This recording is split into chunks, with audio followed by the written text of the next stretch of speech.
আসসালামু আলাইকুম। কেমন আছেন সবাই? আশা করি ভালো আছেন। আজকে একটা গুরুত্বপূর্ণ বিষয় নিয়ে কথা বলি। আলু নিয়ে কথা বলি। কারণ বাংলাদেশের মানুষ তো বর্তমান হতাশার মধ্যে আছে।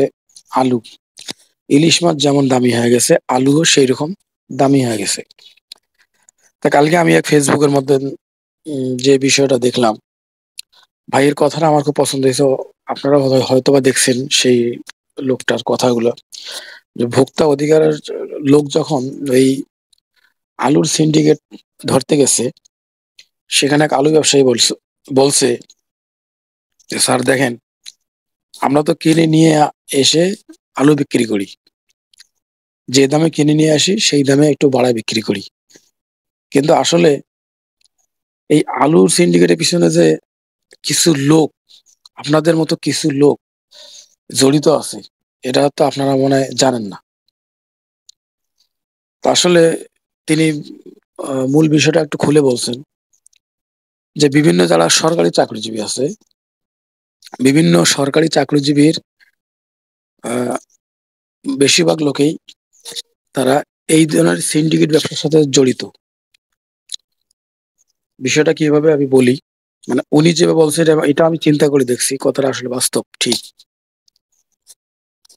আমরা যারা সরকারি চাকরি করি বিভিন্ন, তারা কিন্তু ভালো একটা অ্যামাউন্ট পেয়ে থাকে। তারা দেখবেন তাদের গ্রামের বাড়িতে, সেটা ঢাকায় করি আর গ্রামে করি, যেখানেই করি না কেন, তারা দেখবেন তাদের গ্রামের বাড়িতে, তাদের বাড়িতে ওই স্টকের ব্যবসা দেয়। স্টকের ব্যবসা দেয়, কারণ তাদের তো আর টাকার অভাব নাই, তারা মাস গেলে বেতন পায়, স্যালারি পায়, অনেক কিছু সুযোগ সুবিধা পায়। তারা এই টাকাগুলো দিয়ে তারা নিজের গ্রামে, নিজের বাড়িতে স্টক ব্যবসা দেয়। আলুর সিজনে আলু, ধানের সিজনে ধান, গমের সিজনে গম, বিভিন্ন ধরনের আহ, দেয়, কাঁচামরিচ, বিভিন্ন ধরনের স্টক ব্যবসা দেয়। তারা আলুর ব্যবসাটা কিন্তু স্টক করে রাখে, তার আলুও কিন্তু তারা স্টক করে রাখে বেশি লাভের আশায়। কারণ তাদের টাকা আছে, এই জন্য তারা আলুগুলো নিয়ে তারা স্টক করে রাখে, পরে ধীরে ধীরে তারা এগুলো ছাড়ে। কারণ আমাদের মতো সাধারণ মানুষ তো অত টাকা নিয়ে আর এই ব্যবসায় নামতে পারবে না, স্টক করতে পারবে না, অত টাকা আমাদের নাই। তার এই কথাগুলো আমার মানে অনেক ভালো লাগছে, এবং আমিও চিন্তা ভাবনা করে দেখছি যে আসলে কথা একদম ঠিক। নিজের কথাগুলো বলছে ঠিক। আমরা যারা বিভিন্ন চাকরিজীবী লোকেরা আসি, বিশেষ করে সরকারি চাকরিজীবীরা, তারা তারা দেখবেন যে গ্রামের বাড়িতে দেখবেন যে মনে করেন যে স্টক ব্যবসার অভাব নেই, বিভিন্ন ধরনের ব্যবসা তারা করে, বিভিন্ন ধরনের ব্যবসা তারা করে। ঠিক আছে, তো এইটা হইলো কথা।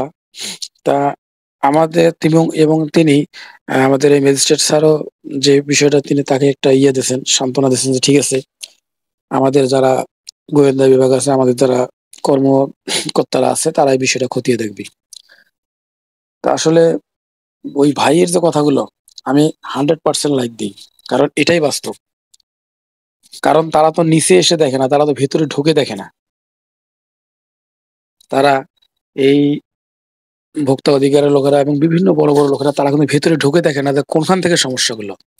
তা তারা যদি এই জিনিসগুলো তারা দেখে, তারা যদি তাদের এই, বিশেষ করে এই চাকরিজীবী ভাইদের যদি এই স্টক জিনিসটা বন্ধ করে দেয়, এই স্টক ব্যবসাটা যদি বন্ধ করে দেয়, দেখবেন যে দেশে এত আর অস্থিতিশীল পরিস্থিতি থাকবে না। এটা হলো বাস্তব। এটা আমার মতে ভাই। আর আপনাদের মতে কি এটা আমি জানি না। তবে আমার মত যদি আমার মতে যদি আপনি যদি মত দেন, তাহলে অবশ্যই একটা লাইক, কমেন্ট এবং একটা শেয়ার করবেন, এবং ওটা সব জায়গায় ছড়িয়ে দেবেন।